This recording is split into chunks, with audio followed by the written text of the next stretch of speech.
Overlooking the Bay of Bengal, Velankanni, a quaint little panchayat town situated in the Nagapattinam district in the Indian state of Tamil Nadu, once a port that traded with Rome and Greece. Majority of people of Nagapattinam are employed in seaborne trading, fishing, agriculture, and tourism. The district is known for its rich religious heritage and communal harmony. The town is home to a significant Roman Catholic shrine dedicated to God in the name of Our Lady of Good Health. Over 8 million pilgrims visit the shrine of Basilica of Our Lady of Velankanni each year, making it one of the most visited Marian shrines in the world. But despite its over 450 years of history, it is still one of the best kept secret in its Catholic world. So how and when did the devotion to our Blessed Mother Mary begin here in Velankanni? According to a long tradition story, the devotion of Our Lady of Velankanni began in the mid-16th century and it attributed to three miracles. The first apparition was in early 16th century when Velankanni was just a small fishing village of the few dozen residents. The fishermen of Velankanni would cast off early in the morning and return later in the day with their boats overflowing with day's catch. Women and children, meanwhile, would work in the nearby field with cattle and sheep. During this time, there was a young boy who worked as a milk delivery boy to help support his poor family. Each morning, he would pick up a pot of milk from the local farmer and would go door to door delivering the milk. On one fine sunny day, as he was going to deliver the milk, he stopped by the pond to drink some water.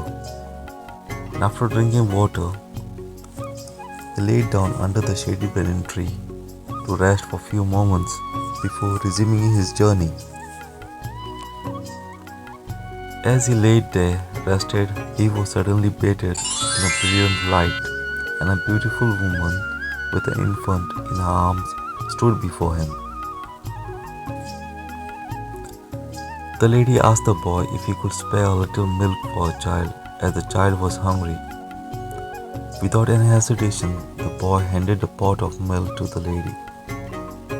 Taking the pot of milk from the boy, she gave it to the child. After feeding the child, the lady handed the pot back to the boy and thanked him. But before the boy could speak, the lady and the infant had vanished. His astonishment soon turned to fear as he realized that not only was he late with the delivery, but he didn't have any milk to deliver either, as the pot was empty now. The child had finished every drop of the milk in the pot. When he arrived at the house, he told his master about the beautiful lady and the infant who drank up all the milk. But the master was very angry. But as he was about to betray the boy, the pot suddenly began to overflow with milk. The master then realized that the boy was telling the truth and that the lady he saw must have been a divine person. He asked the boy to take him to the spot where the apparition took place. The boy led him to the banyan tree by the small pond, and they both said a prayer to the divine mysterious lady. But this was no mystery to the Catholics living nearby. They knew that it was an apparition of the Blessed Mother Mary with the infant Jesus in her arms. Today, a chapel has been built over the time to protect it from overuse.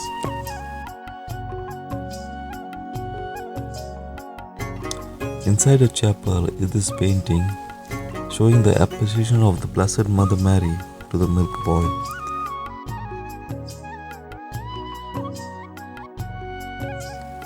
For 450 years after the first miracle, the devotees still come here every day to pour their hearts out and asking the Blessed Mother Mary for a miracle.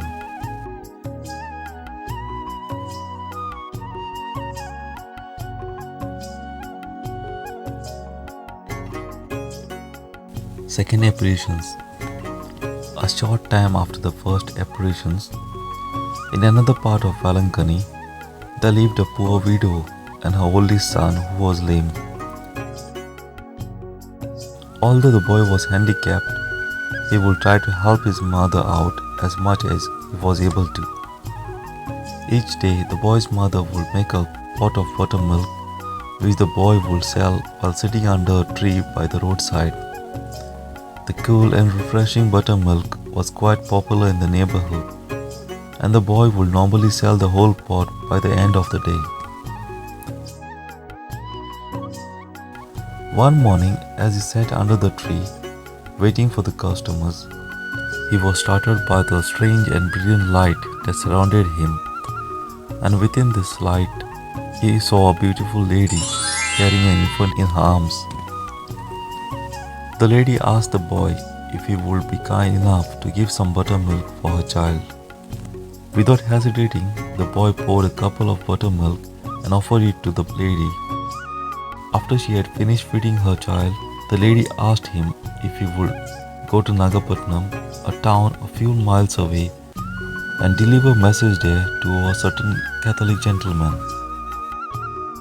The boy replied that he would like to, but unfortunately he was lame and therefore unable to make the trip. The lady then asked the boy to stand, and without hesitation, the boy stood up and was surprised and exhilarated that he could walk and jump and run, things he had never experienced before.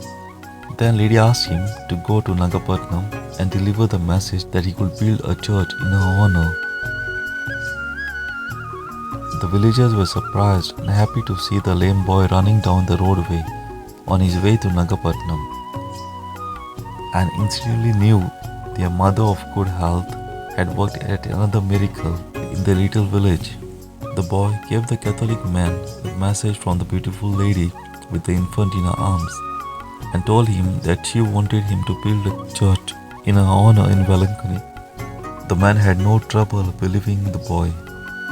He knew it was Blessed Mother Mary with the infant Jesus that had occurred to the boy.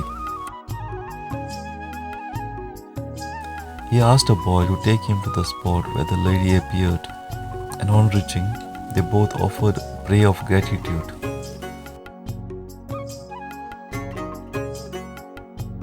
The Catholic man, in keeping with the lady's wish, built a small church, and devotees from nearby soon began visiting Velankanni to petition her in a small church.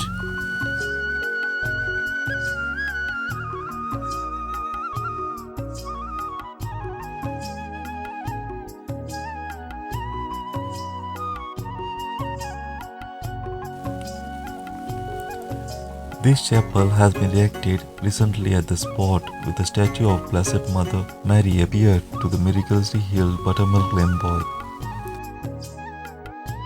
Some must be surprised to learn that they were Catholics in this part of the world 450 years ago. Others would be shocked to learn that the conversion to Christianity began here in South India before the founding of the Catholicism in Rome. After Jesus ascended to the heaven, the apostles dispersed to take the message of Jesus to the world.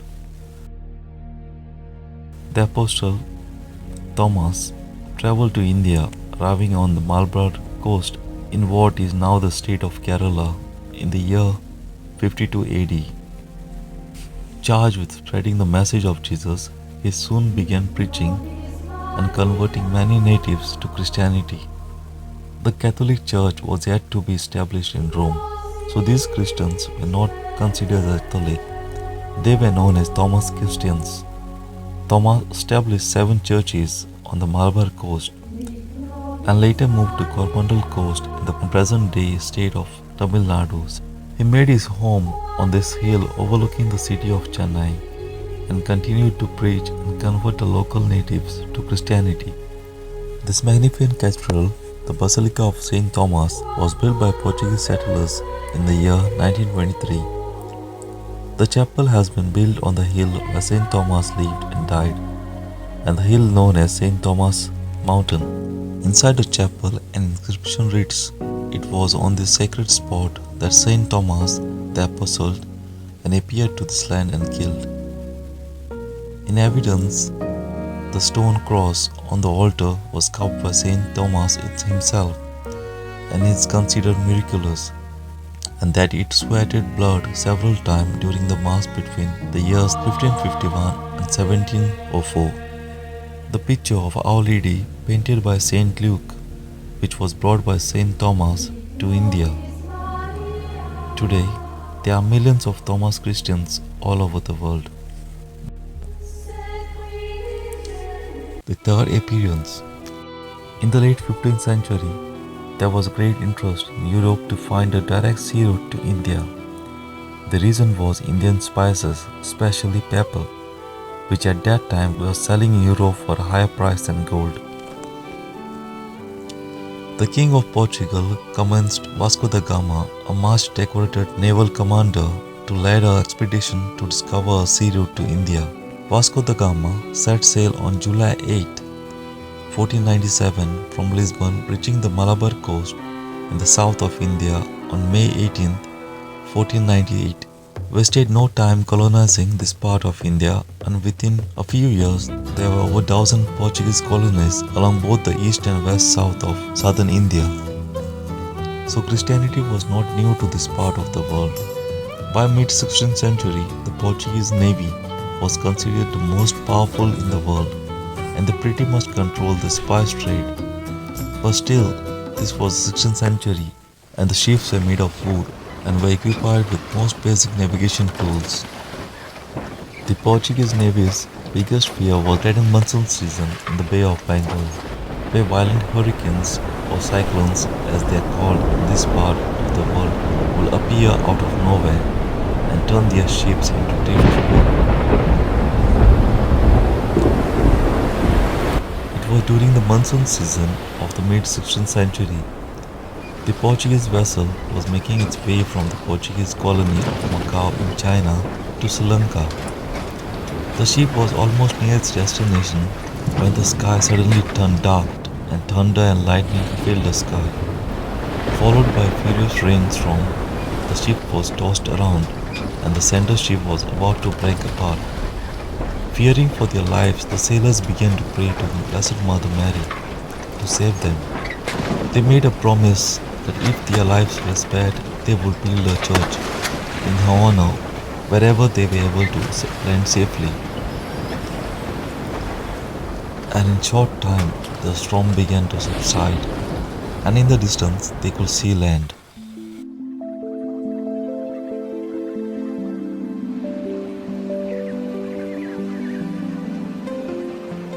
The sailors abandoned the ship and came to the shore.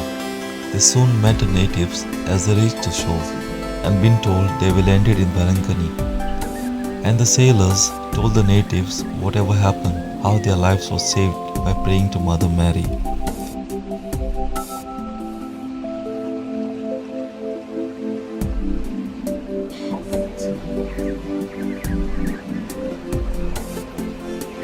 Then the natives took the sailors to the small church where they offered their thanks to the Blessed Mother Mary, and they continued on their journey. But the sailors did not forget their promise to the Blessed Mother Mary. They returned a few weeks later to Velankanni to begin constructing the church they had promised to build in her honor right on the beach where they had landed. They decorated the altar with rare porcelain plates and the statues. The main idol was gifted from the Portuguese. It is a statue of Mother Mary holding her infant son, standing on the globe. The main altar has been preserved in its original state and is essentially the same as the Portuguese sailors had built in the mid-16th century. When completed, the church on the beach facing the Bay of Bengal was quite impressive in both size and beauty.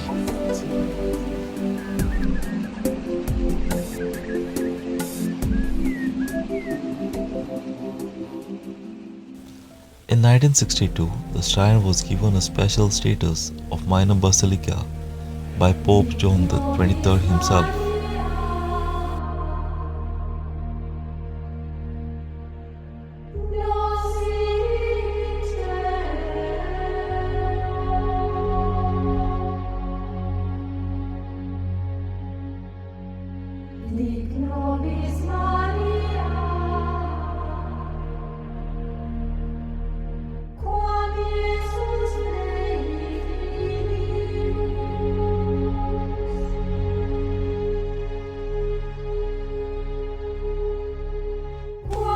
Today, the modest church that the grateful Portuguese sailors built has been extended many times and has been transformed into magnificent basilica with three separate worship areas to serve the needs of the millions of devotees that visit here.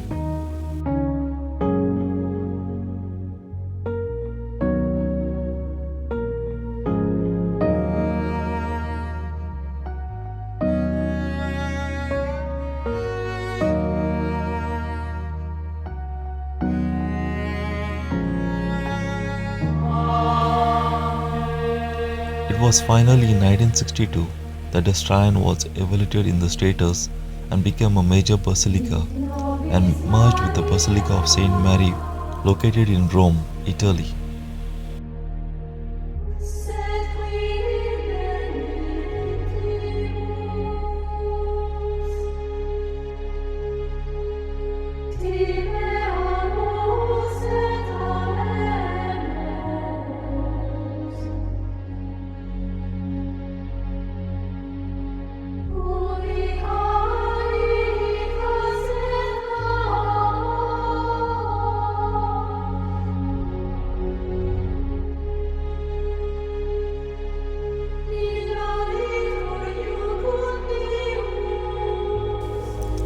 The Shrine campus has gone through many improvements recently and several new factors have been added.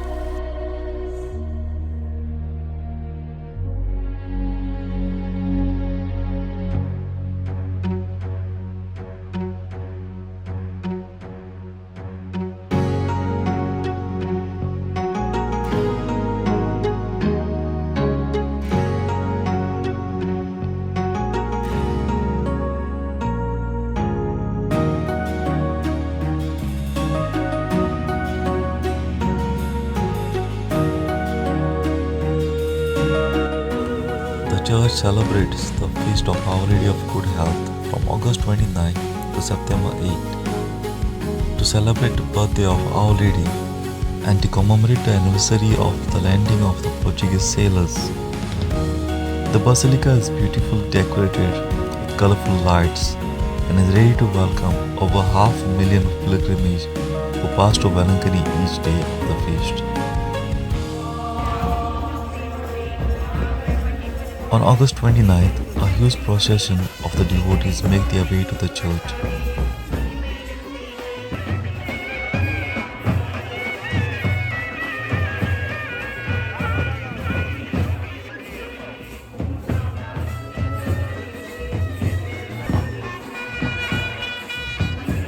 Once they reach there is a grand flag hosting ceremony attended by the highly placed officials of the area.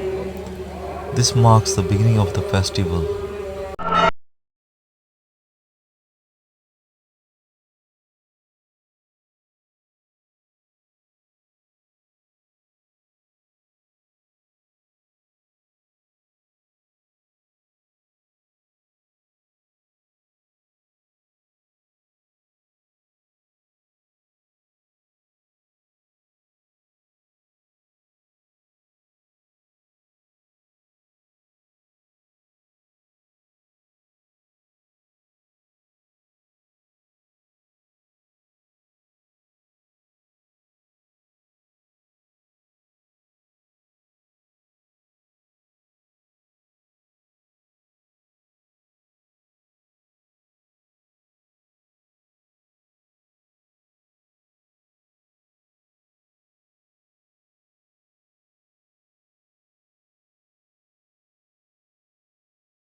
எங்களுக்காக இப்பொழுதும் எங்கள் இறப்பின் வேலை இயேசுவும் ஆசி பெற்றவரே புனித மரியே இறைவனின் தாயே பாவிகளாய் இருக்கிற எங்களுக்காக இப்பொழுதும் எங்கள் இறப்பின் வேலையிலும் வேண்டிக் கொள்ளும் ஆமென். அருள் நிறைந்த மரியே வாழ்க, ஆண்டவர் உம்முடனே பெண்களுள் ஆசி பெற்றவர் நீரே.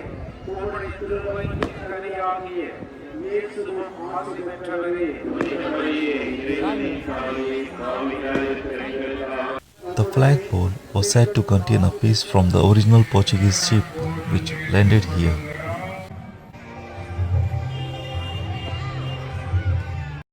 Colorful chariots carrying the idol of Our Lady of Good Health, Saint Michael and Saint Joseph is taken in the procession at around 8 p.m. every day, which is a crowd pulling event.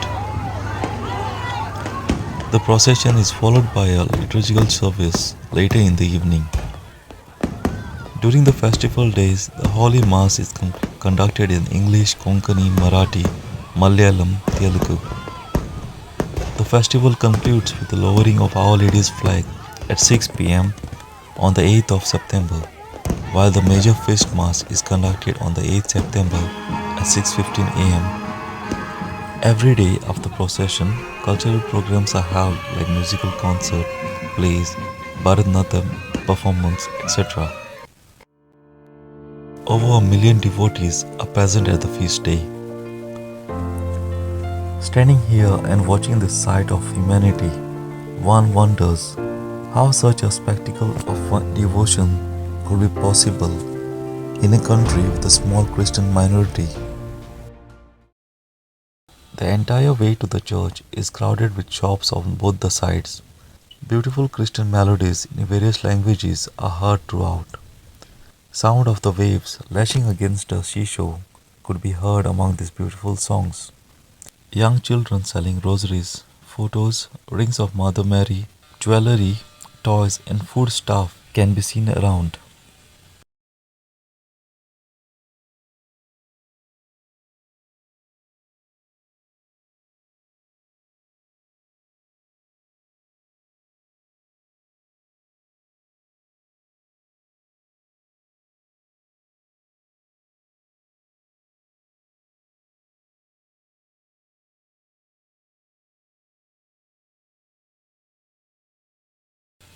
As you move closer to the church, many vendors come running with garlands, coconuts and candles. After buying the garlands and the candles, the people proceed to the church. It indeed crowded people with all caste and creed. Health, wealth and happiness came back to many a home with the grace of Mother Mary of Velankanni. I saw childless couples tie numerous small cradles onto a tree. This was a way of asking Mother Mary for a child. People go on hot sand for a distance of about 1 kilometer on their knees from the Basilica to the Our Lady's Tank Chapel as an act of devotion, petition, or thanks. Many couples were blessed with child after they prayed to Mother Mary. Countless number of diseases were cured. Many got jobs. Many parents could see their children happily married off. All of their tears were wiped away by Mother Mary.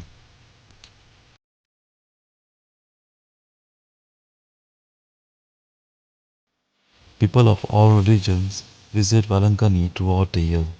Some come with worries, some come with illness, and some come to say thanks. But they all exit from the church with an identical look of peace, serenity, and satisfaction, filled with the love of our Mother Mary, who never says no to any request.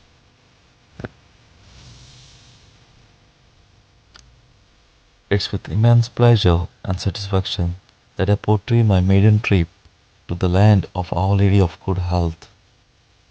I had been longing to visit Velankanni for a very long time, and it was with great excitement that I jumped at the chance of making my trip along with my family members to this holy land.